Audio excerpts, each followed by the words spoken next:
Student इस video में class 12 sociology के जितने भी स्टूडेंट हैं और 4 मार्च 2023 को पेपर देने वाले हैं, तो आज की इस वीडियो में हम सभी महत्वपूर्ण प्रश्न को बताएंगे उत्तर के साथ में। 100 नंबर बिल्कुल पक्का रहेगा आज का, क्योंकि आज की जो वीडियो है सबसे ज़्यादा इंपॉर्टेंट है, महामैराथन वीडियो है। वीडियो थोड़ा लंबा हो जाएगा और इन सभी प्रश्नों को यदि आप तैयार कर लेते हैं तो इससे बाहर आपका बोर्ड एग्जाम में कल कुछ भी नहीं आएगा। तो अभी से इन सभी प्रश्नों को आज रात तैयार कर लो। तो चलिए शुरू करते हैं और सभी प्रश्नों को एक एक करके आंसर के साथ में बताते हैं। उससे पहले आप चैनल पर नए तो हमारे चैनल को सब्सक्राइब कर लीजिए, वीडियो को लाइक कीजिए, शेयर जरूर कीजिएगा यदि आपको वीडियो पसंद आता है। तो चलिए शुरू करते हैं। सबसे पहले स्टूडेंट हमारा रहेगा अति लघु उत्तरीय प्रश्न। हमने ऑब्जेक्टिव क्वेश्चंस के कई सारी वीडियो बनाए, यदि आपने नहीं देखा है तो जाइए, आपको हमारे चैनल पर सभी वीडियो मिल जाएगा। तो जाइए, सबसे पहले आप ऑब्जेक्टिव क्वेश्चंस को वीडियो देख लीजिए, क्योंकि ऑब्जेक्टिव क्वेश्चन उतना ही इंपॉर्टेंट है जितना कि आपका ये सारे क्वेश्चन हैं।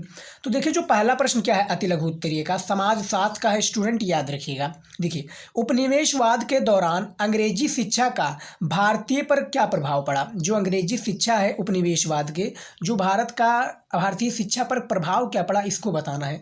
तो इसका आंसर देखिए क्या है स्टूडेंट, क्योंकि आंसर आपके लिए सबसे ज़्यादा इंपॉर्टेंट है। देखिए, उपनिवेशवाद के दौरान अंग्रेजी शिक्षा से एक नए मध्य वर्ग का जन्म हुआ। अंग्रेजी भाषा में कुशल नए मध्यवर्गीय भारतीयों ने पश्चिम के अनेक दार्शनिकों विचारों को पढ़ा जाना तथा उनके उदार प्रजातंत्र की अवधारणा से अवगत हुए। इन भारतीयों ने भारत को उदारता और प्रगतिशीलता के एक नए रास्ते पर लाने का सपना देखा, जो कि उपनिवेशवाद के दौरान जो शिक्षा का भारतीय पर प्रभाव क्या पड़ा, आप देख सकते हैं इसका आंसर। इसी प्रकार से आपको लिखना है, क्योंकि बोर्ड एग्जाम में 3 नंबर का आपका रहता है, क्या रहता है, जो सोशियोलॉजी में रहता है बेसिकली अति लघु उत्तरीय प्रश्न, ये आपका 3 नंबर का रहता है, काफ़ी ज़्यादा इंपॉर्टेंट होता है। तो इसको भी आप तैयार कर लीजिएगा। और सारा क्वेश्चन जो बताऊंगा VVI है, बोर्ड एग्जाम से संबंधित है। और जो भी हमने वीडियो बनाया है, यदि आपने वो नहीं देखा है तो सारे वीडियोज़ को प्लीज़ आप चेकआउट कीजिएगा, उससे आपको ज़्यादा हेल्प मिलेगा। दूसरा देखिए क्या है, पंचायती राज से आप क्या समझते हैं। मैं उन्हीं प्रश्न को बताऊंगा जो बोर्ड एग्जाम से संबंधित हैं और जो हर साल आता है। देखिए, पंचायती राज से आप समझते क्या है, या आप परिभाषा दीजिए, पंचायती राज किसे कहते हैं, आपका आशय क्या है। तो ये सब प्रश्न घुमा फिरा कर पूछा जा सकता है, लेकिन जो इसका सही उत्तर होगा ये होगा, आप देख सकते हैं। पंचायती राज का शाब्दिक अनुवाद होता है 5 व्यक्तियों द्वारा शासन। इसका अर्थ गांव एवं अन्य जमीनी स्तर पर लचीले लोकतंत्र की क्रियाशीलता क्या है, जो लचीले लोकतंत्र की क्रियाशीलता से है। भारत गांवों में बसता है। ग्रामीण क्षेत्रों के विकास के लिए पंचायती राज की व्यवस्था की गई है। 40 साल के बाद क्या है, जो 40 साल के बाद 1992 के 73वें संशोधन में ये एक संवैधानिक विधेयक बन गया, जो कि क्या है, पंचायती राज से आप क्या समझते हैं। इतना भी बोर्ड एग्जाम में स्टूडेंट कभी पूछा जा सकता है कि पंचायती राज, इतना पूछ लिया जाएगा।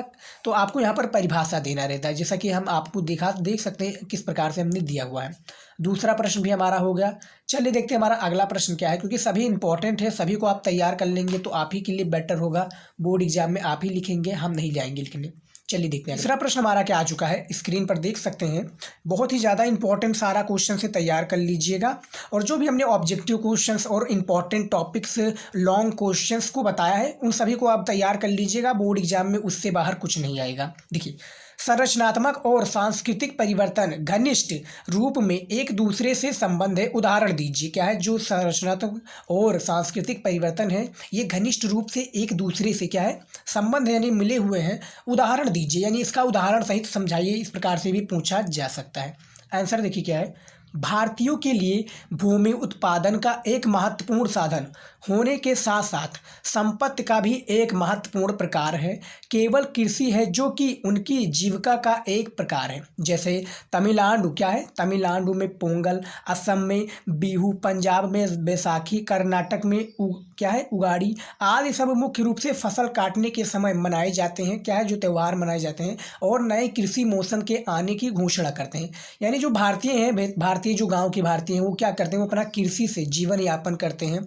उनका जो जीवन यापन का जो जीविका का प्रकार है कुछ इस प्रकार से, कृषि ही जीवन उनके महत्वपूर्ण साधन है। तो ये आपका तीसरे प्रश्न में बताया गया है, जो आप आंसर देख सकते हैं। ज़्यादा जानकारी के लिए आप वीडियो को रोक कर भी देख सकते हैं, क्योंकि स्टूडेंट आपके लिए समझना इंपॉर्टेंट है। और यदि आपने अभी फॉलो नहीं किया इंस्टाग्राम पर तो लिंक दिया हुआ है, जाइए फॉलो कीजिए। वहाँ पर भी जो आपके क्वेश्चन है, जो भी आपके डाउट्स हैं, आप हमसे पूछ सकते हैं बिना हिचकिचाए। चौथा प्रश्न देखिए स्टूडेंट क्या है, असंगठित श्रमिकों को कितने वर्गों में बांटा जाए। ये क्या है, जो असंगठित श्रमिक हैं यानी जो मजदूर हैं, श्रमिकों को कितने वर्गों में बांटा गया है, ये बताना है। तो देखिए क्या है इसका आंसर, देखिए किस प्रकार से देना है। 3 नंबर का प्रश्न है स्टूडेंट, याद रखिएगा, या ये आपका अति लघु उत्तरीय का प्रश्न चल रहा है। श्रेणियों के आधार पर 4 वर्गों में बांटा गया है। जो क्या है, श्रमिकों को श्रेणियों के आधार पर यानी पॉइंट के हिसाब से आपको लिखना है। हमने कॉपी वाला वीडियो बनाया है, आपने नहीं देखा है तो जाकर देख सकते हैं। तो श्रेणियों के आधार पर क्या है, 4 वर्गों में बांटा गया है या बांटा है। देखिए पहला आपका हो जाएगा पैसा। क्या है, पैसा में क्या है, छोटे और सीमांत किसान, जो छोटे और सीमांत किसान हैं, भूमिहीन कृषि, श्रमिक, बटाईदार, मछुआरे, पशुपालन, बीड़ी उद्योग और भी जो उद्योग है, ये क्या आ जाते हैं, इस उद्योग के कारण आ जाते हैं क्या है, पेशा में, जो कि 4 वर्गों में बांटा गया। पहला आपका पेशा हो गया। दूसरा आपका क्या हो जाता है, रोजगार का स्वरूप। ये आप देख सकते हैं, रोजगार के स्वरूप में क्या है, स्वरोजगार, संबंध, कृषि, श्रमिक, बंधुआ, मजदूर, प्रवासी श्रमिक, ठेका और श्रमिक। जो रोजगार का स्वरूप में आप देख सकते हैं, जो असंगठित, यहाँ पर आप समझेंगे क्वेश्चंस को, तो यहाँ पर जो बात हो रही है, देखिए असंगठित श्रमिकों को कितने वर्गों में बांटा गया है। तो हमारा दूसरा भी हो गया रोजगार का स्वरूप भी।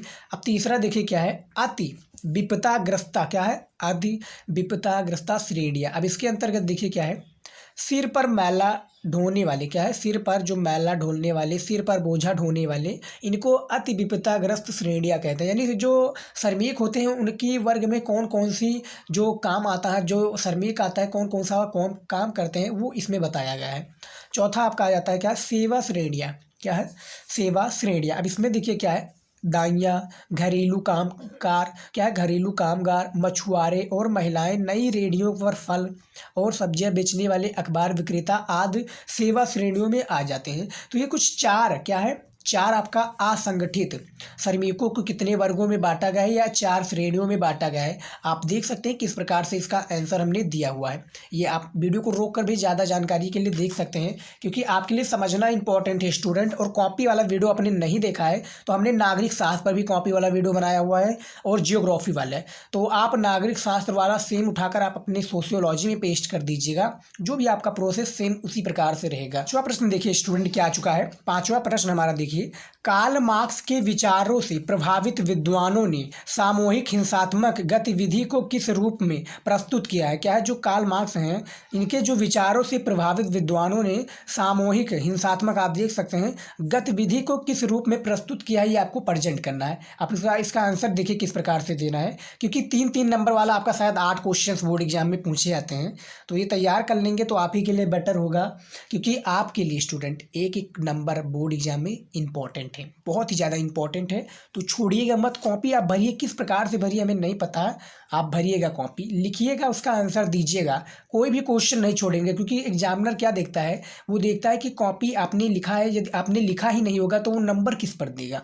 तो आप कुछ भी लिखिए, गाना गाली ये सब मत लिखिएगा, आप इंपॉर्टेंट क्वेश्चन से रिलेटेड आप बनाकर भी लिख सकते हैं, कोई वो बात नहीं है। तो इसका आंसर देखिए क्या है, कार्ल मार्क्स के विचारों से प्रभावित विद्वानों ने सामूहिक हिंसात्मक गतिविधि का एक भिन्न दृष्टिकोण प्रस्तुत किया है। दूसरों शब्दों में उनमें भी उनकी गतिविधियों के विषय में सही और गलत की साक्षी समझ होती है। उनके शोध ने दर्शाया है कि नगरीय क्षेत्रों में गरीब लोगों के पास विरोध करने के लिए उपयुक्त कारण होते हैं। जो कार्ल मार्क्स के विचारों, यानी जो कार्ल मार्क्स समाजशास्त्री हैं, उनकी विचारों में प्रभावित जो सामूहिक हिंसात्मक गति है, ये किस रूप से है, ये आप देख सकते हैं। उनके अनुसार ये कुछ हिंसात्मक जो गतिविधि है, वो अपने अनुसार अपना मत दिए हुए हैं कि हमारे अनुसार ये हिंसात्मक गतिविधि है। देखिए 5वां प्रश्न भी हमारा हो गया। 6 नंबर प्रश्न देखिए, क्योंकि आपके पूरे किताब से लिए गए सभी क्वेश्चन है, क्वेश्चन विथ आंसर है। हमने अभी हाल ही में सुबह ही वीडियो डाली है, जिसमें भी हमने उसमें भी शायद 6 क्वेश्चन को बताया है, तो उसको भी आप देख सकते हैं। देखिए 6 नंबर क्या है आपका क्वेश्चन, सामुदायिक पहचान क्या होती है और वो कैसे बनती है। ये देखिए, सामुदायिक जो पहचान है वो क्या होती है और वो कैसे बनती है, इसका परिभाषा देखिए। देखिए इसका थोड़ा परिभाषा लंबा है, लेकिन 3 नंबर का है, इतना आप लिख दीजिए। थोड़ा और लंबा था, हमने काट कर छोटा कर दिया है। यदि आप इतना लिख देंगे तो 3 नंबर आपका पक्का हो जाएगा, क्योंकि यहाँ पर जो बात हो रही है सामुदायिक पहचान क्या है, यहाँ पर पहला देना, उसके बाद में सामुदायिक पहचान क्या होती है वो और ये कैसे बनती है, तो इसका आपका 2 आंसर बन जाता है। देखिए डेविस के अनुसार, जो डेविस समाजशास्त्री है उनके अनुसार क्या हो जाएगा, समुदाय सबसे छोटा व क्षेत्रीय समूह है जिसके अंतर्गत सामाजिक जीवन के समस्त पहलू आ जाते हैं। सदस्य समुदाय के कार्यों की करना क्या है, कार्यों को करना अपना दायित्व समझते हैं। जो डेविस के अनुसार जो सामुदायिक पहचान है, इसका आंसर आप देख सकते हैं कुछ इतने में आ जाता है। अब इसके बाद में देखिए वो कैसे बनती है, इसका बारे में इसका आंसर देखिए क्या है। सामुदायिक पहचान किसी अर्जित योग्यता था, क्या है जो सामुदायिक पहचान है वो अर्जित योग्यता या उपलब्धि के आधार की जगह जन्म तथा अपने क्या है, जन्म तथा अपनेपन पर आधारित होती है। ये हम क्या इस भाव क्या है, जो अपनेपन पर आधारित होती है, ये हम क्या इस भाव की घोटक, इस भाव की क्या है, घोटक या घोतक है, ना कि हम क्या बन गए हैं। किसी समुदाय में जन्म लेने के लिए हमें कुछ नहीं करना होता है। सामुदायिक संबंधों ब्रैकेट में आप देख सकते हैं क्या है, परिवार, नातेदारी, जाति, जात, निर्जतिया, भाषा, क्षेत्रीय धर्म हमें एक पहचान प्रदान करते हैं जो कि सामुदायिक पहचान है। और वो कैसे बनती है आप इसका आंसर इसमें देख सकते हैं किस प्रकार से। तो ज़्यादा जानकारी के लिए आप वीडियो को रोक कर भी समझ सकते हैं, क्योंकि आपके लिए समझना इंपॉर्टेंट है। स्टूडेंट मैं आपको हर वीडियो में बताता हूँ, जब आप समझे रहेंगे क्वेश्चंस को समझेंगे तो आप आंसर बना कर भी लिख सकते हैं, कोई डाउट नहीं है। और हमने स्टूडेंट जो बताया था लॉन्ग क्वेश्चंस, काफ़ी स्टूडेंट कहते हैं कि लॉन्ग सर क्वेश्चंस कैसे याद करें, तो उसके लिए भैया सबसे बेटर जो काम है, आप मॉर्निंग के समय में पढ़िए 4 बजे, और क्या कीजिए आप जो भी क्वेश्चंस याद कीजिए उसको आप कॉपी में लिखिए, यानी कॉपी में प्रैक्टिस कीजिए। उससे आपको 2 फायदा होगा, एक राइटिंग स्किल आपकी इंप्रूव होगी, दूसरी क्या होगी, दूसरी आप जो प्रश्न याद करेंगे उसको आपको लिखने का तरीका मालूम होगा और प्रश्न जल्दी याद होगा। जो भी प्रश्न थोड़ा आप जैसे यहाँ से लेकर आप देख सकते हैं एग्जाम्पल के तौर पर, यहाँ से लेकर आपने यहाँ तक छोटा, हमने बहुत छोटा ले लिया है, यहाँ तक या आपने याद किया, अब ये याद नहीं हो रहा तो याद कर लीजिए, उसके बाद में कॉपी में लिख दीजिए, उसके बाद में फिर यहाँ से आप स्टार्ट कर दीजिए, उसके बाद में यहाँ तक आप छोड़ दीजिए। तो इससे आपको जो लॉन्ग क्वेश्चन है वो याद हो जाएगा और आप बना कर भी लिख सकते हैं, कोई दिक्कत नहीं है, क्योंकि आपको ये करना पड़ेगा, याद रखिएगा। चलिए देखते हैं अगला 7वां प्रश्न, देख सकते हैं स्क्रीन पर। अस्पृश्यता क्या है, इसको हमने ऑब्जेक्टिव क्वेश्चन में काफ़ी बार कवर किया है, यदि आप वीडियो हमारी देखते होंगे तो आपको पता होगा। तो यहाँ पर जो बात हो रही है क्या है, अस्पृश्यता क्या है, तो बहुत ही सरल भाषा में कहें तो इसका जो अर्थ होता है वो छुआछूत वाला होता है। देखिए अस्पृश्यता को आम बोलचाल की भाषा में छुआछूत कहा जाता है। क्या जो छुआछूत कहा जाता है, यह जाति व्यवस्था का एक अत्यंत घृणित एवं दूषित पहलू है। यानी जो जाति व्यवस्था यानी जो समाज में छुआछूत वाला सिस्टम है, इसमें क्या है, अत्यंत घृणित यानी अत्यंत ये गंदी चीज़ है एवं दूषित पहलू है। यानी क्या है, ये बहुत ही उस तरह से चीज़ है जो कि समाज में लोग फैलाते हैं। क्या है, दूषित पहलू है जो धार्मिक एवं कर्मकांडीय दृष्टि से क्या है, कर्मकांडीय दृष्टि से शुद्धता एवं अशुद्धता के पैमाने पर सबसे नीची मानी जाती है। क्या है, सबसे नीची मानी जाने वाली जातियों के सदस्यों के विरुद्ध अत्यंत कठोर, क्या है, विरुद्ध अत्यंत कठोर सामाजिक अनुशास्त्रीय ब्रैकेट में आप देख सकते हैं दंडों का विधान करता है। अस्पृश्यता की संस्था शारीरिक संपर्क से बचने या अछूत से दूर रहने का आदेश तो दे देती है, लेकिन इसका भी सिस्टम है। क्या है, आदेश तो दे देते हैं। आप देख सकते हैं अस्पृश्यता को आप बोलचाल में, क्योंकि स्टूडेंट की भी 3 नंबर का प्रश्न है, थोड़ा बड़े में पूछा जा सकता है, लेकिन ज़्यादा बड़े में मत दीजिएगा, 50 शब्दों से आप ऊपर मत दीजिएगा, क्योंकि एग्जामिनर क्या होता है वो कहता है जितना प्रश्न पूछा गया है उतना ही आंसर दीजिए। आप देखे होंगे मॉडल पेपर में भी निर्देश में यही दिया जाता है कि आपको इतने शब्द में इतने प्रश्न का उत्तर देना है। 1 नंबर का बहुविकल्पीय प्रश्न है, अति लघु करिए 25 शब्दों से ऊपर देना है। ये सारा जो सिस्टम रहता है आपका अस्पृश्यता से आप समझ सकते हैं, और उसका आंसर भी हमने बता दिया है। तो 7वां जो प्रश्न था इसका आंसर हमने क्लियर में बिल्कुल डिटेल में बताया हुआ है, आप इसको देख लीजिएगा। अब उसके बाद में देखिए स्टूडेंट हमारा 8वां प्रश्न क्या आ जाता है, वर्ण से आप क्या समझते हैं। बहुत ही इंटरेस्टिंग क्वेश्चन है ये, और यही सब क्वेश्चन बोर्ड एग्जाम में पूछा जाता है और स्टूडेंट इस पर गौर नहीं करते हैं। वो सोचते क्या है, वो सोच रहे हैं कि छोटा प्रश्न ये नहीं आएगा, जो लॉन्ग क्वेश्चन है वो आते हैं, और जो इससे बड़ा होता है यानी जो इतने बड़े में आता है, तो ये क्या होता है, वर्ण आपका इतना ही पूछा जा सकता है स्टूडेंट अति लघु उत्तरीय में कि वर्ण क्या है, वर्ण क्या है, वर्ण से आपका आशय क्या है, वर्ण को परिभाषित कीजिए। तो ये सारा सिस्टम जो है प्रश्न को घुमा फिरा देता है। इसका आंसर देखिए, यहाँ पर जो वर्ण से आप क्या समझते हैं इसके बारे में बताना है। तो देखिए आंसर, वर्ण का शाब्दिक अर्थ क्या है, रंग है। समाज के ब्राह्मण, क्षत्रिय, वैश्य और क्या है, शूद्र, क्या है, समाज के जो ब्राह्मण, वैश्य, क्षत्रिय और शूद्र, इन 4 श्रेणियों की विभाजन को वर्ण कहा जाता है। जो कि जाति क्या है, जो कि जाति बहिष्कृत विदेशियों द्वारा क्या है, विदेशियों दासों युद्धों में पराजित लोगों एवं क्या है, पराजित लोगों एवं अन्य लोगों से मिलकर बना है। इन्हीं कभी कभी क्या है, इन्हें कभी कभी पंचम या पांचवी क्या है, पंचम या पांचवी श्रेणी भी कहा जाता है। जो वर्ण है आप देख सकते हैं, 4 समाज के, जो 4 समाज में होते हैं, ब्राह्मण, क्षत्रिय, शूद्र, वैश्य, इन 4 श्रेणियों के अंतर्गत जो होते हैं वो आपका आता है विभाजन को वर्ण कहा जाता है। जो कि जाति बहिष्कृत को विदेशियों दासों युद्धों और जो पराजित लोग हैं उन अन्य देशों से मिलाकर बनाया है, ये आपको याद रखना है। तो वर्ण किसे कहते हैं आप देख सकते हैं किस प्रकार से इसका परिभाषा है। वर्ण आपसे क्या समझते हैं, क्योंकि वो स्टूडेंट काफ़ी बार क्या होता है ना, जो सारा क्वेश्चन होता है वो घुमा फिरा देते हैं, तो इसी में स्टूडेंट घबरा जाते हैं। तो घबराना नहीं, आप पहले प्रश्न को पढ़िए, समझिए कि वो कहना क्या चाहता है, उसका मीनिंग क्या निकलता है, अर्थ क्या निकलता है, तब वो आप उसको आंसर दीजिएगा। क्योंकि 15 मिनट भैया जो दिया जाता है आपको यही करने के लिए जाता है, बाद में आप फंसिएगा मत, आप पहले 15 मिनट ढंग से पेपर को पढ़ लीजिएगा। 9th नंबर प्रश्न आ चुका है। 2011 की जनगणना के अनुसार भारत की नगरीय और ग्रामीण जनसंख्या कितनी थी। जो 2011 की जनगणना हुई थी, इसमें जनगणना के अनुसार जो भारत की नगरीय क्या है, जो नगर में लोग रहते हैं यानी शहर में जो लोग रहते हैं उनकी संख्या, जनसंख्या, और जो ग्रामीण जनसंख्या ये कितनी है ये बताना है। तो ये छोटा क्वेश्चन, इसका छोटा आंसर आपको दे देना है, 3 नंबर का है, 3 नंबर इसमें भी आपको दी जाएंगे, कोई शक की बात नहीं है।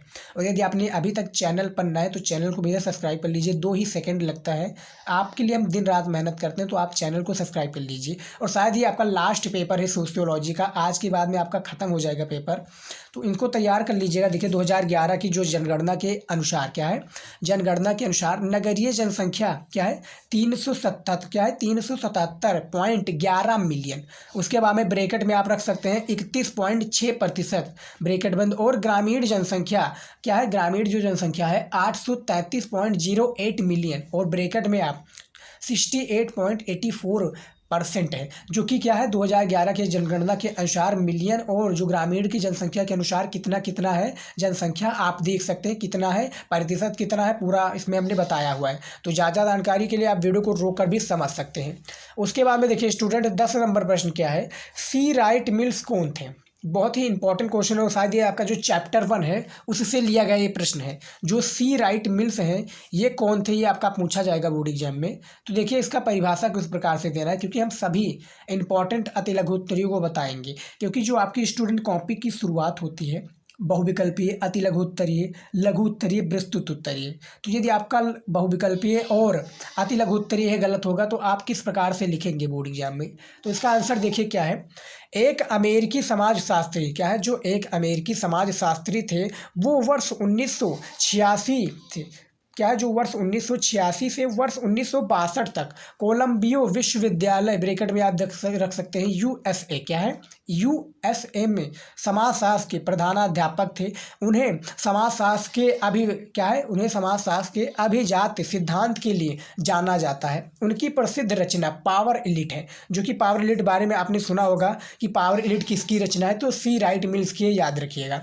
अब देखिए जो सी राइट मिल्स थे वो कौन थे, एक अमेरिकी समाजशास्त्री थे, जो कि 1946 से वर्ष 1962 तक कोलंबिया विश्वविद्यालय में क्या है, जो यूएसए, कोलंबिया जो है यूएसए में है, समाजशास्त्र के प्रधानाध्यापक थे, और उनकी एक रचना है पावर एलिट। तो ये आपको याद रखना है। तो 10 नंबर भी ये प्रश्न हमारा हो चुका है। अब चलिए देखते हैं जो हमारा नेक्स्ट टॉपिक आ जाता है वो क्या आ जाता है। इस वीडियो में 71 महत्वपूर्ण टॉपिक लेकर आए हैं, जो कि आपकी पूरी सोशियोलॉजी का है। पूरी सोशियोलॉजी के हर एक चैप्टर का इंपॉर्टेंट टॉपिक इस वीडियो में हम आपको बताएंगे, क्योंकि पूरे बुक से लिया गया 71 महत्वपूर्ण टॉपिक है। 100% इन्हीं में से आपका सारा प्रश्न बोर्ड एग्जाम में पूछा जाएगा। तो यदि आप सोशियोलॉजी के स्टूडेंट हो और इस बार बोर्ड एग्जाम देने वाले हैं, तो आपसे रिक्वेस्ट है इन्हीं जो मैं आपको टॉपिक बताने वाला हूं, इनमें से यदि आप तैयार कर ले जाते हैं तो इससे बाहर आपका कोई भी प्रश्न नहीं आएगा, ये आपको याद रखना है।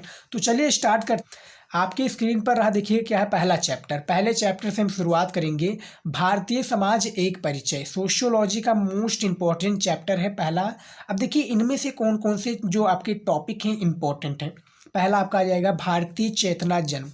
जो भारतीय चेतना है, ये भारतीय चेतना ने किस प्रकार से जन्म लिया, भारतीय चेतना किसे कहते हैं, इसके बारे में आपको याद रखना है। तो जो आपका पहला टॉपिक ये हो गया।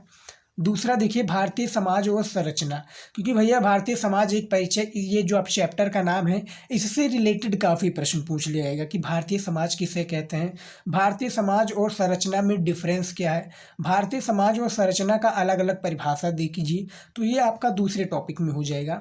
तीसरा देखिए समाज, समाज किसे कहते हैं, समाज शास्त्र का अर्थ क्या है, समाज शास्त्र किन किन भाषाओं से बना है, ये सब आपका अति लघु उत्तरीय में पूछ लिया जा सकता है, तो इसको भी आप तैयार कर लीजिए। चौथा देखिए क्या है, उपनिवेशवाद, उपनिवेशवाद किसे कहते हैं, उपनिवेशवाद के कारणों की विवेचना कीजिए। ये आपका चौथे नंबर टॉपिक में पूछा जा सकता है।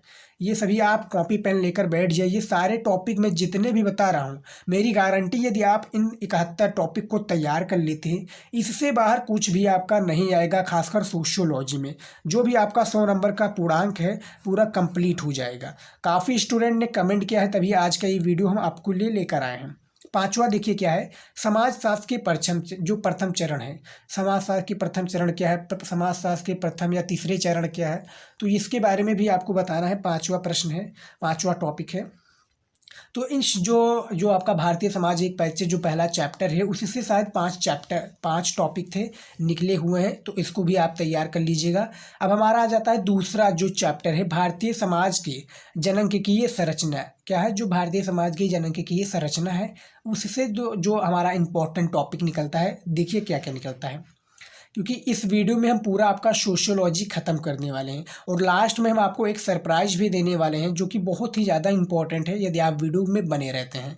तो देखिए 6 नंबर जो टॉपिक है, जननांगीय संक्रमण क्या है, जो जननांगीय संक्रमण है ये भी आपका बोर्ड एग्जाम में सबसे ज़्यादा इंपॉर्टेंट है। जननांगीय संक्रमण किसे कहते हैं, जननांगीय संक्रमण से आपका क्या आशय है, ये इस प्रकार से पूछा जा सकता है। 7वां आपका बंध्यकरण, बंध्यकरण क्या है, बंध्यकरण किसे कहते हैं, ये आपका पूछा जाता था अति लघु उत्तरीय में। क्योंकि इस वीडियो में जो हम जितने भी टॉपिक्स मैं आपको बता रहा हूँ सारे अति लघु उत्तरीय, लघु उत्तरीय, दीर्घ उत्तरीय से लिया गया है। सारा आपका जो है इसमें जो कि 10 नंबर, 8 नंबर, 10 जो आपका 8 नंबर, 6 नंबर, 4 नंबर, सारा इसमें आपको इंक्लूड है। तो ये आपको याद रखना है। और जितने भी मैं आपको टॉपिक स्टूडेंट बताने वाला हूँ, इनमें से यदि आप तैयार कर लेते हैं और वीडियो के आपको लास्ट तक बने रहिएगा क्योंकि जितने मैं बता रहा हूँ इन्हीं में से आपका आएगा। और लास्ट में यदि आप वीडियो को छोड़कर चले जाएंगे, इन्हीं में अभी आप वीडियो छोड़कर चली जाएंगे तो आपको सारा जो इंपॉर्टेंट टॉपिक है नहीं पता चलेगा। बाद में आप कॉमेंट करके हमें बताएंगे कि सर आपने जो बताया था वो आया नहीं। तो जो आप लास्ट वाला इंपॉर्टेंट टॉपिक नहीं देखेंगे तो भैया मिस कर देंगे सारे टॉपिक को, तो आपका बोर्ड एग्जाम में उतने अच्छे मार्क्स नहीं आएंगे जितने आपने सोचे होंगे। 8वां टॉपिक क्या है, देखिए भारत में जनसंख्या वृद्धि, भारत में जनसंख्या वृद्धि किस प्रकार से बढ़ रही है, जनसंख्या वृद्धि से क्या समझते हैं, इसका आंसर आपको देना है। 9th नंबर टॉपिक जो है स्त्री पुरुष अनुपात, जो स्त्री पुरुष अनुपात है ये क्या है, इसके बारे में बताइए, पूरा डिटेल में इसका आंसर दीजिए। तो ये आपको 9th नंबर टॉपिक में तैयार कर लेना है। उसके बाद में देखिए 10 नंबर टॉपिक क्या है, भारत की जनसंख्या नीति क्या है, भारत की जनसंख्या नीति किस प्रकार से बनी, ये आपको जो आपका 10 नंबर टॉपिक है इसमें आपका पता हो जाएगा। देखिए 11 नंबर टॉपिक क्या है, माल्थस का जनसंख्या वृद्धि सिद्धांत क्या है, माल्थस के अनुसार जनसंख्या वृद्धि सिद्धांत दीजिए। तो ये आपका दीर्घ उत्तरीय में भी पूछा जा सकता है और ये आपका अति लघु उत्तरीय में भी पूछा जा सकता है कि माल्थस के अनुसार जनसंख्या वृद्धि सिद्धांत को स्पष्ट कीजिए। तो 11 नंबर टॉपिक में आपका ये हो जाएगा। 12 नंबर टॉपिक क्या है, परिवार नियोजन, परिवार नियोजन किसे कहते हैं, परिवार नियोजन या इतना ही पूछा जा सकता है कि परिवार नियोजन क्या है, ये अभी आपको तैयार कर लेना है। 13 नंबर टॉपिक देखिए, मृत्यु दर और जन्म दर में अंतर बताइए या मृत्यु दर जन्म दर की अलग अलग परिभाषा दीजिए, ये दोनों आपका पूछा जा सकता है। तो जितने भी टॉपिक हैं इंपॉर्टेंट है, कॉपी पेन लेकर बैठ जाइए स्टूडेंट। यदि आप सोशियोलॉजी के और बोर्ड में आपका भी टारगेट है कि 90+ जो है स्कोर करे बोर्ड एग्जाम में, तो आज का ये वीडियो आप ही के लिए है और वीडियो में आप लास्ट तक बने रहिएगा क्योंकि जितने भी मैं टॉपिक बता रहा हूँ सारे जेन्युइन हैं और बोर्ड एग्जाम में संबंधित है, हर साल पूछे भी जानते हैं। अब देखिए हमारा तीसरा चैप्टर आ गया, क्या है, सामाजिक संस्थाएं निरंतरता एवं परिवर्तन, क्या है, जो सामाजिक संस्थाएं निरंतरता एवं परिवर्तन है। तीसरा जो आपका चैप्टर है काफ़ी इंपॉर्टेंट है, खासकर समाजशास्त्र का। तो 14 नंबर टॉपिक है, देखिए इसमें से क्या है, जाति और वर्ग में अंतर। जाति और वर्ग में अंतर आपको बताना है, डिफरेंस बताना है, इसको भी आप तैयार कर लीजिएगा। 15 नंबर देखिए क्या है, नातेदारी। नातेदारी किसे कहते हैं, नातेदारी के प्रकार आपको बताइए, या परिवार किसे कहते हैं, परिवार का अर्थ बताइए। तो ये सभी जो आपका नातेदारी से रिलेटेड आ जाता है। परिवार से आप क्या समझते हैं, इसका भी आंसर आपको दीजिए। तो जो हमने एक अलग से वीडियो बनाया हुआ जिसमें हमने जितने भी आपका दीर्घ उत्तरीय प्रश्न है, सारी जो आपका विस्तृत उत्तरीय प्रश्न है, उसको भी हमने इंक्लूड किया हुआ है। तो यदि आपने वो वीडियो भी नहीं देखा है तो आप सर्च कीजिएगा यूट्यूब पर, दीर्घ उत्तरीय या विस्तृत उत्तरीय प्रश्न बाई शिवम स्टडी नॉलेज। जो भी आपको वीडियो सर्च करना हो आप शिवम स्टडी नॉलेज लगा देंगे, सारा प्रकार का आपका वीडियो मिल जाएगा। 16 देखिए क्या है, उपनिवेशवाद के कारण जाति व्यवस्था। जो उपनिवेशवाद के कारण है भैया, जाति व्यवस्था क्या है, 16 नंबर टॉपिक में इसका आपको आंसर देना है। 17 नंबर टॉपिक देखिए, मेघालय उत्तराधिकार अधिनियम 1986 क्या है, टिप्पणी लिखिएगा 1986 किसे कहते हैं, या जो मेघालय उत्तराधिकार है अधिनियम 1946 में क्या क्या पूछा गया था, ये आपको 17 नंबर टॉपिक में बताना है। 18 नंबर टॉपिक देखिए क्या है, सामाजिक नियंत्रण में राज्य। जो सामाजिक नियंत्रण है इसमें राज्य में क्या भला है, राज्य से क्या है, जो सामाजिक नियंत्रण में राज्य पर क्या प्रभाव पड़ेगा, 18 नंबर टॉपिक में ये आपको बताना है। 19 नंबर जो देखिए, जो 19 नंबर हमारा टॉपिक है, अनुसूचित जनजातियों और अनुसूचित जातियाँ क्या है। अनुसूचित जनजातियाँ किसे कहते हैं, अनुसूचित जातियाँ क्या हैं, दोनों में डिफरेंस बताइए या दोनों का आंसर दीजिए। इसी प्रकार से भी आपका अलग अलग प्रकार से पूछा जा सकता है। ये आपका अति लघु उत्तरीय में भी पूछा जा सकता है, ये भी आपका अति लघु उत्तरीय में पूछा जा सकता है, दोनों तैयार कर लीजिए। 20 नंबर टॉपिक देखिए, समूह क्या है, समूह किसे कहते हैं, समूह क्या है, समूह से आपका आशय क्या है, सारा एक ही है। तो ये 20 नंबर टॉपिक में आपका हो जाएगा। 21 नंबर देखिए क्या है, मातृवंशीय परिवार क्या है, मातृवंशीय परिवार। ये देखिए हमारा सामाजिक संस्थाएं निरंतरता में परिवर्तन में कुछ 9 टॉपिक थे जो हमने बता दिए हैं। अब हमारा आ जाता है चौथा जो चैप्टर है, चौथा चैप्टर क्या है, सामाजिक विषमता एवं बहिष्कार के स्वरूप। जो सामाजिक विषमता है, बहिष्कार के स्वरूप, इसका टॉपिक क्या है, देखिए 22 नंबर टॉपिक है इसमें, सामाजिक अपवर्जन या बहिष्कार क्या है, इसका आंसर आपको देना है। बिल्कुल डिटेल में इसका आंसर देना है कि जो सामाजिक विषमता एवं बहिष्कार है क्या है, यानी चैप्टर से ही सारा आपका प्रश्न पूछा जाएगा, चैप्टर से बाहर कोई भी प्रश्न नहीं पूछा जाएगा। तो ये जितने भी मैं टॉपिक बता रहा हूँ, आप एक कॉपी पेन लेकर बैठ जाइए, वीडियो को आप रोक रोक कर भी सारे टॉपिक को नोट कर लीजिए। उसके बाद में देखिए 23 नंबर क्या है, नारी आंदोलन क्या है, नारी आंदोलन क्या है, 23 नंबर में बताना है आपको टॉपिक में। 24 नंबर देखिए, जाति व्यवस्था या जातीय विषमता क्या है, इसका भी आपको आंसर देना है। 25 नंबर टॉपिक है, अंतःविवाह क्या है, ये आपके बुक में सबसे ज़्यादा अंतःविवाह के बारे में भी पूछा जाता है, खासकर सोशियोलॉजी में। तो ये तैयार कर लीजिएगा। जितने भी स्टूडेंट इस बार पेपर देने वाले हैं भैया, और टारगेट है हमें कि 100 में से 100 लेकर आएँ, या 100 में से 90 प्लस 85 प्लस मार्क अचीव करें। तो आज के जितने भी टॉपिक है अभी से इन टॉपिक को लिख लीजिए और तैयार कर लीजिए, तैयारी में लग जाइए, सारे को आंसर देखने में लग जाइए। तो 25 नंबर टॉपिक में ये हो गया। 26 नंबर देखिए क्या है, जाति और आर्थिक असमता क्या है, जो जाति और आर्थिक असमता है ये क्या है, इसका आंसर आपको देना है। 27 नंबर टॉपिक देखिए, भारत में लैंगिक असमानता है किस प्रकार से है, या भारत में लैंगिक असमता का क्या कारण है, इसका भी आपको 27 नंबर टॉपिक में बताना है। 28 नंबर टॉपिक देखिए क्या है, दिव्यांगों के लिए सरकारी प्रयास या दिव्यांगों के लिए जो सरकारी योजना है क्या है, इसको भी आपको टिप्पणी देना है या प्रकाश डालना है कि कुछ कोई भी प्रकार से आपका प्रश्न पूछा जा सकता है। अथवा लगकर, जैसे भारत में लैंगिक असमता क्या है, अथवा लगकर ये भी प्रश्न पूछ लिया जा सकता है। तो दोनों में जो आपको लगे अच्छा है कि भैया हमें दिव्यांगों के लिए सरकारी जो योजना है, प्रयास हैं, इस पर हमें लिखना चाहिए, इसका आंसर हमें पता है, तो वो आप लिख देंगे। एग्जामिनर आपको 8 नंबर या 6, 4 जो भी देना चाहे वो दे सकता है, जितने नंबर का आपका प्रश्न होगा। 29 नंबर टॉपिक देखिए क्या है, सामाजिक स्थिरीकरण, पूर्वग्रह, दलित। सामाजिक स्थिरीकरण क्या है, पूर्वग्रह क्या है, या दलित से क्या आप समझते हैं, ये तीनों कॉन्सेप्ट अलग अलग हैं, तीनों आपको इसका आंसर देना रहेगा। तो 29 नंबर टॉपिक में हमारा ये क्लियर हो गया, तैयार कर लीजिए। पांचवा देखिए चैप्टर हमारा क्या है, सांस्कृतिक विविधता की चुनौतियां। क्या है, जो सांस्कृतिक विविधता है इसकी आपको चुनौतियां के बारे में बताना है। पांचवा इंपॉर्टेंट चैप्टर है खासकर समाजशास्त्र का। जितने भी स्टूडेंट क्लास 12 समाजशास्त्र के स्टूडेंट हैं, अभी तक आपने वीडियो को हमारी लाइक नहीं किया तो लाइक कर दीजिए भैया। चैनल को सब्सक्राइब करने में 2 सेकंड लगता है, तो चैनल को भी सब्सक्राइब कर लीजिए और वीडियो को अपने दोस्तों के साथ शेयर कीजिएगा। जो भी आपके फ्रेंड हो, आपके भाई बहन हो, आपके साथ पढ़ते हो, उनको भी वीडियो को शेयर कीजिएगा, दिखाइएगा कि ये इंपॉर्टेंट टॉपिक है, तैयार कर लीजिए, बोर्ड एग्जाम में आने की काफ़ी चांसेस हैं, तो इसको भी आप तैयार कर लीजिएगा। तो जो पांचवा हमारा चैप्टर है भैया, सांस्कृतिक विविधता की चुनौतियाँ। अब इनमें कौन कौन से इंपॉर्टेंट टॉपिक है देखिए। 30 नंबर देखिए, भारत में संप्रदायवाद क्या है, जो भारत में संप्रदायवाद है क्या है। 31 नंबर टॉपिक है सांस्कृतिक विविधता, जो सांस्कृतिक विविधता है इससे आप क्या समझते हैं। 32 नंबर टॉपिक है आधुनिक समाज में राष्ट्र और राज्य। जब आधुनिक समाज में राष्ट्र और राज्य का क्या अभिप्राय है, दोनों कॉन्सेप्ट अलग हैं, या राष्ट्र और राज्य क्या है, इसका भी आपको देना। तो टोटली आपका प्रश्न कहीं भर घुमा फिरा कर पूछा जा सकता है, लेकिन जो इसका आंसर होगा एक ही होगा। तो 32 नंबर टॉपिक में हमारा ये हो गया। 35 नंबर टॉपिक देखिए क्या है, अल्पसंख्यकों को किन्हीं 2 मुख्य कारण बताइए, अल्पसंख्यक किसे कहते हैं। तो सारा जो प्रश्न है अल्पसंख्यक, जैसे अब यहाँ पर अल्पसंख्यक की बात हो रही है, तो ये सारा जो है अल्पसंख्यक किसे कहते हैं, अल्पसंख्यक के कारण की बताइए, अल्पसंख्यक के 2 कारण बताइए, अल्पसंख्यक से आपका क्या आशय है। तो काफ़ी जो क्वेश्चन होते हैं, एक ही क्वेश्चन के काफ़ी मतलब निकलते हैं, तो ये आपको समझना है, सारे को आपको तैयार करना है। तो 33 नंबर टॉपिक में हमारा ये हो गया। 34 नंबर टॉपिक देखिए क्या है, क्षेत्रवाद क्या है। क्या है, सिंपल सा प्रश्न है, क्षेत्रवाद क्या है, या इस प्रकार से आपका सिर्फ क्षेत्रवाद ही पूछा जाता, ये आपका नहीं पूछा जाता। तो इसके में आपको किस प्रकार से आंसर देना होता है, यानी क्षेत्रवाद का पूरा डिटेल में देना होता है कि क्षेत्रवाद इसे कहते हैं, क्षेत्रवाद से ये आशय है।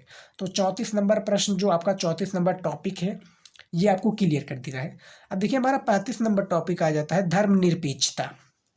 क्या है, 35 नंबर टॉपिक धर्मनिरपेक्षता क्या है, धर्मनिरपेक्षता से आप क्या समझते हैं। तो 35 नंबर टॉपिक में ये आपको बताना है। 36 नंबर भैया टॉपिक है, देखिए सारे यदि आप अभी तक वीडियो को देख रहे हैं तो समझ लीजिए भैया आप बोर्ड एग्जाम में काफ़ी अच्छा परफॉर्म करने वाले हैं, क्योंकि कंसिस्टेंटली जो है काफ़ी स्टूडेंट नहीं कर पाते हैं। तो जो भी सब्र करता है सब्र का फल मीठा होता है कहा गया है, तो सब्र का भैया फल जो है आपके लिए मीठा होगा और आप बोर्ड एग्जाम में काफ़ी अच्छे मार्क्स लेकर आएंगे, गांव का भी नाम रोशन करेंगे, अपने ज़िले का भी और अपनी माता पिता का भी नाम। तो 36 नंबर टॉपिक क्या है, समुदाय, भारत की एकता। समुदाय किसे कहते हैं, भारत में एकता क्या है, भारत की एकता किसे कहते हैं। तो सारा कॉन्सेप्ट एक ही आपका हो जाएगा, तो इसको भी आप तैयार कर सकते हैं। तो भैया हमने आपको बीच में बताया था शुरुआत में ही आपको कि एक हम आपको सरप्राइज देने वाले, तो सरप्राइज आप सुन लीजिए। सरप्राइज ये, यदि आपको इसका फ़ोटो चाहिए, क्या है, जितने भी मैं आपको टॉपिक बताया हूँ, जितने भी ये टॉपिक मैं आपको बता रहा हूँ, यदि आपको इसका फ़ोटो चाहिए, यहाँ पर सर्च करेंगे शिवम स्टडी नॉलेज। क्या है, शिवम स्टडी नॉलेज आप सर्च करेंगे, वहाँ पर आप जाकर हमें क्या करते सकते हैं भैया, आप फॉलो कर सकते हैं, फॉलो कर लीजिए। और यदि आप कमेंट करेंगे हमें कि सर आप हमें सोशियोलॉजी या नागरिक शास्त्र का हमें वो दीजिए जो इम्पोर्टेंट टॉपिक्स है, तो हम आपको प्रोवाइड करा देंगे। बस आप कमेंट कीजिएगा, सारे का आपको यही जो सारे फ़ोटो है आपको मिल जाएगा, पूरा आपको बाकायदा फ़ोटो साफ़ सुथरा खींचा मिल जाएगा। तो आप जाइए वहाँ पर, आप हमें फॉलो कर लीजिए और कमेंट कीजिएगा, हम आपको तुरंत देंगे, वो भी फ्री ऑफ कॉस्ट, कोई भी चार्ज हम नहीं लेंगे। वेबसाइट पर भी अब आपको हमारे नोट्स जो भी PDF रिलेटेड रहता है वेबसाइट पर भी आपको फ्री में मिल जाएगा, वहाँ से भी जाकर आप इजीली डाउनलोड कर सकते हैं। तो देखिए भैया जो हमारा 6 नंबर टॉपिक, जो हमारा 6 नंबर चैप्टर है परियोजना कार्य के लिए सुझाव, जो परियोजना कार्य के लिए सुझाव क्या है, 6 नंबर हमारा चैप्टर है, काफ़ी ज़्यादा इंपॉर्टेंट चैप्टर है, तो इसको भी आप देखिए तैयार कर लीजिए। इनमें से जो इंपॉर्टेंट टॉपिक है क्या है, 37 नंबर क्या है, सामाजिक सर्वेक्षण। सामाजिक सर्वेक्षण क्या है। 38 नंबर टॉपिक है साक्षरता पद्धति क्या है। 39 नंबर है प्रत्यक्ष प्रेक्षण या प्रेक्षण किसे कहते हैं, दोनों कॉन्सेप्ट एक है, अलग अलग भी पूछा जा सकता है। 40 नंबर देखिए ऐतिहासिक पद्धति। ऐतिहासिक पद्धति क्या है, प्रत्यक्ष प्रेक्षण क्या है, साक्षरता पद्धति क्या है, या सामाजिक प्रेक्षण क्या है, सारा अलग अलग आपका प्रश्न पूछा जाएगा। कोई आपका अति लघु उत्तरीय में होगा, कोई लघु उत्तरीय में या विस्तृत उत्तरीय में, तो अलग अलग है भैया कॉन्सेप्ट, समझ में आ गया। चलिए देखते हैं। 41 नंबर देखिए पद्धति के सम्मिश्रण क्या है, पद्धति के सम्मिश्रण। तो 5 टॉपिक है आपका 6 नंबर जो चैप्टर है परियोजना कार्य के सुझाव, तो तैयार कर लीजिए। इन्हीं में से कोई ना कोई आपका जो भी पूछा जा सकता है, क्योंकि भैया ज़्यादा तो पूछा नहीं जाएगा, जितना नंबर का पूर्णांक है उससे बाहर कोई भी प्रश्न नहीं पूछा जाएगा। तो देखिए 7वां जो हमारा चैप्टर है सांस्कृतिक परिवर्तन, क्या है, सांस्कृतिक परिवर्तन। अब इससे इम्पोर्टेंट जो टॉपिक है देखिए क्या है, 42 नंबर पश्चिमीकरण। पश्चिमीकरण है भैया, तो सांस्कृतिक परिवर्तन में पश्चिमीकरण भी सबसे ज़्यादा इंपॉर्टेंट है 42 नंबर में, तो ये भी आपको तैयार कर लेना है। 43 नंबर देखिए धर्मनिरपेक्षता क्या है, धर्मनिरपेक्षता से आप क्या समझते हैं, जो कि हमने आपको आगे ही बताया कि जो एक ही प्रश्न है, जैसे धर्मनिरपेक्षता के कई वो निकल सकते हैं। जैसे धर्मनिरपेक्षता से आप क्या समझते हैं, धर्मनिरपेक्षता के कारण बताइए, धर्मनिरपेक्षता से आपका क्या अभिप्राय है। सारा कॉन्सेप्ट एक ही प्रश्न के ऊपर आधारित रहता है, इसके कई भाग निकलते हैं, तो इसको भी आप तैयार कर लीजिएगा। 44 नंबर टॉपिक देखिए आधुनिकीकरण। आधुनिकीकरण क्या है, आधुनिकीकरण से आप क्या समझते हैं, 44 नंबर टॉपिक में ये भी आपको पढ़ लेना है।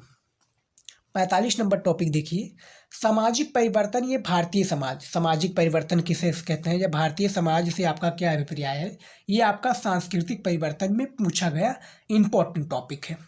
46 नंबर टॉपिक देखिए क्या है, सांस्कृतिकरण पर एक आलोचनात्मक वर्णन कीजिए, या सांस्कृतिकरण क्या है, संस्कृतिकरण क्या है, इसका बारे में आपको डिटेल में बताइए। तो ये आपका जो 46 नंबर टॉपिक है संस्कृतिकरण, इसका आपको कॉन्सेप्ट मिल जाएगा, आंसर आपको मिल जाएगा बुक में ही, क्वेश्चन भी मिल जाएगा। अब हमारा आ जाता है 8 नंबर चैप्टर, जो कि बहुत ही ज़्यादा इंपॉर्टेंट चैप्टर है, शायद आपका जो सोशियोलॉजी में 11 चैप्टर है। 6 चैप्टर आपका आ जाता है खंड का से, और खंड खाक वाला जो आ जाता है 5 चैप्टर। सेक्शन ए भी जो आपका दोनों भागों में डिवाइड होता है, दोनों भागों में आपका 50-50 मार्क्स वाला होता है। जिस प्रकार से आपका हिंदी में गद्य से रिलेटेड आ जाता है, जो आपका हिंदी व्याकरण होता है वो भी आपका 50 नंबर का होता है। तो सारा अलग अलग होता है, 50-50 नंबर का होता है। तो हिंदी का यदि आपने नहीं देखा तो हिंदी का भी हमने बताया हुआ है, मैं हर सब्जेक्ट की तैयारी कराता हूँ। जो भी आप कमेंट करेंगे आपको हमारी यूट्यूब चैनल पर सारी प्रकार की वीडियोज़ मिल जाएगी। तो देखिए जो 8 नंबर चैप्टर क्या है, भारतीय लोकतंत्र की कहानियाँ, चैप्टर का नाम है 8वें चैप्टर का, और इसके जो टॉपिक है 47 नंबर पंचायती राज, क्या है, पंचायती राज क्या है, पंचायती राज से आप क्या समझते हैं, तो ये आपका 47 नंबर टॉपिक में पूछा जा सकता है। 48 नंबर टॉपिक क्या है, लोकतंत्र। लोकतंत्र किसे कहते हैं, या सिर्फ इतना ही पूछा जा सकता है लोकतंत्र क्या है, लोकतंत्र से आपका आशय क्या है, या प्रत्यक्ष लोकतंत्र किसे कहते हैं, तो ये आपका दोनों अलग पूछ लिया जा सकता है। लोकतंत्र अलग पूछा जा सकता है, प्रत्यक्ष लोकतंत्र अलग पूछा जा सकता है। तो 48 नंबर ये टॉपिक तैयार कर लीजिएगा।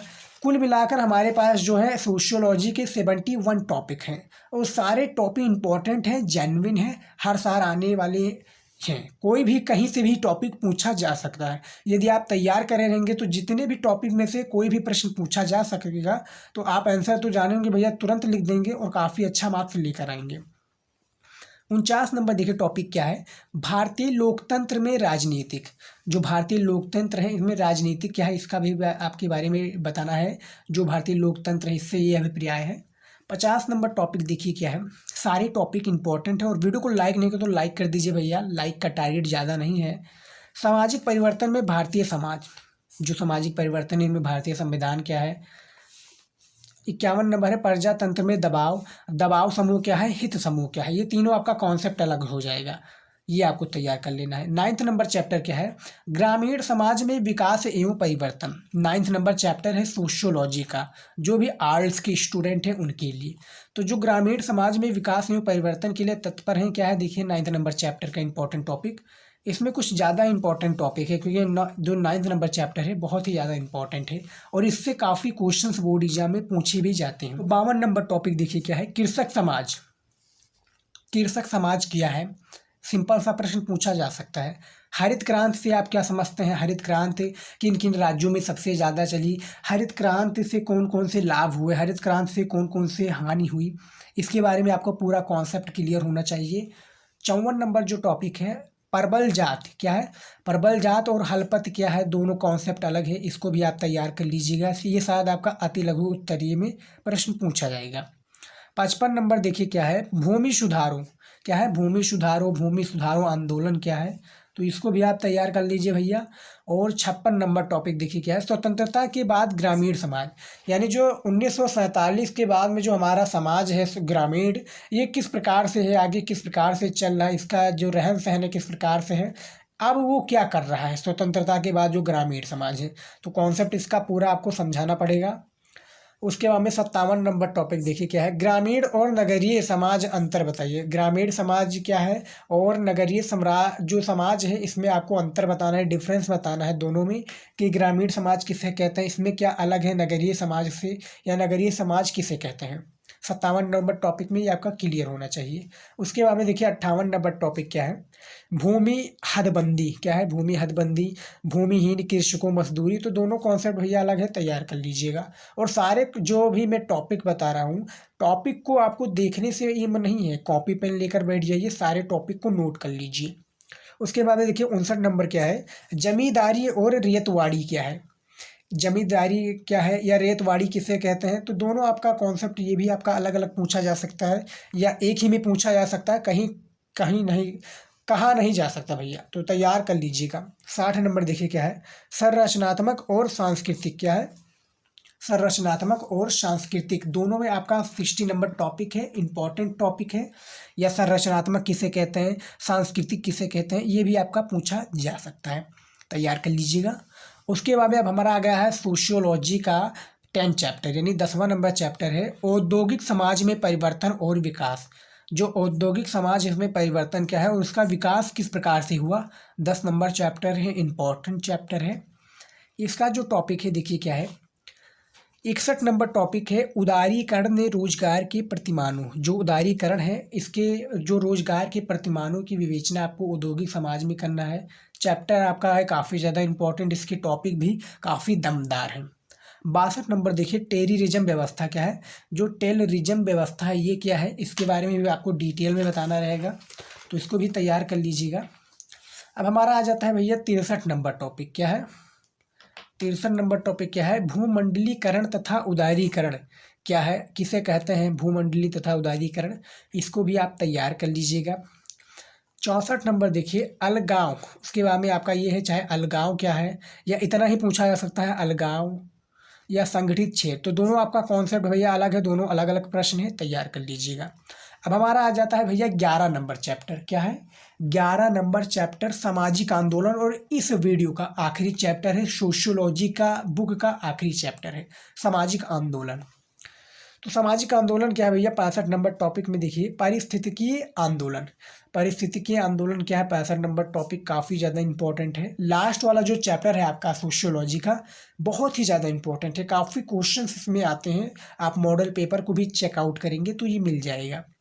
भारत में दहेज व्यवस्था क्या है भैया, भारत में दहेज व्यवस्था किस प्रकार से हावी है, इसके बारे में भी आपको पूरा आंसर देना है।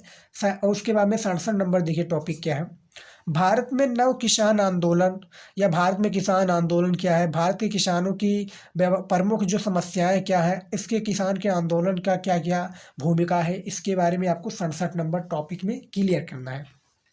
उसी के बाद में हमारा 68 नंबर टॉपिक आ जाता है भैया, सामाजिक आंदोलन सुधार आंदोलन। सामाजिक आंदोलन क्या है और सुधार आंदोलन क्या है, दोनों कॉन्सेप्ट अलग हैं, दोनों का आंसर देना है। उसके बाद में देखिए 69 नंबर क्या है, 69 नंबर टॉपिक है, महिलाओं आंदोलन। यहाँ पर आपका महिलाओं का आंदोलन आ जाता है, और उसके बाद में जनजातीय एक आंदोलन या जनजातीय क्या है, तो दोनों आपका कॉन्सेप्ट अलग है, अथवा लेकर पूछा गया है, महिलाओं आंदोलन क्या है, अथवा लेकर आपका जनजातीय एक व्यवस्था है या जनजातीय एक आंदोलन क्या है। दोनों प्रश्न आपका इसी प्रकार से रहेगा, इसका जो आंसर होगा सेम एक ही पूछा जाएगा, तो इसको भी आप 69 नंबर टॉपिक को तैयार कर लीजिए। उसके बाद अब हमारा आ जाता है 70 नंबर टॉपिक क्या है भैया, 1960 और 1970 दशक सामाजिक आंदोलन क्या हुए, इसके बारे में आंसर देना है। तो जो 1960 और 70 के दशक में जो सामाजिक आंदोलन हुए, पूरा डिटेल में इसका आंसर आपको पॉइंट वाइज देना है। हम एक वीडियो जल्द ही लेने के आने वाले हैं जिसमें आपको हम कॉपी लिखना बताएंगे, जो कि सोशियोलॉजी का होगा, तो वो वीडियो भी जल्द आएगा यदि आप कॉमेंट करेंगे और इस वीडियो को ज़्यादा से ज़्यादा रिस्पॉन्स देंगे। उसके बाद में देखिए हमारा 71 नंबर टॉपिक क्या है, एटक क्या है, एटक क्या है या एटक, इतना ही प्रश्न पूछा जा सकता है, बहुत ही ज़्यादा इंपॉर्टेंट है। उसके बाद में पर्यावरणीय आंदोलन, पर्यावरणीय आंदोलन क्या है या एटक जो है आपका अति लघु उत्तरीय में पूछा जा सकता है, और पर्यावरणीय आंदोलन तो भैया आपका कहीं पर भी पूछा जा सकता है, शॉर्ट में भी पूछा सकता है, लॉन्ग में भी पूछा जा सकता है।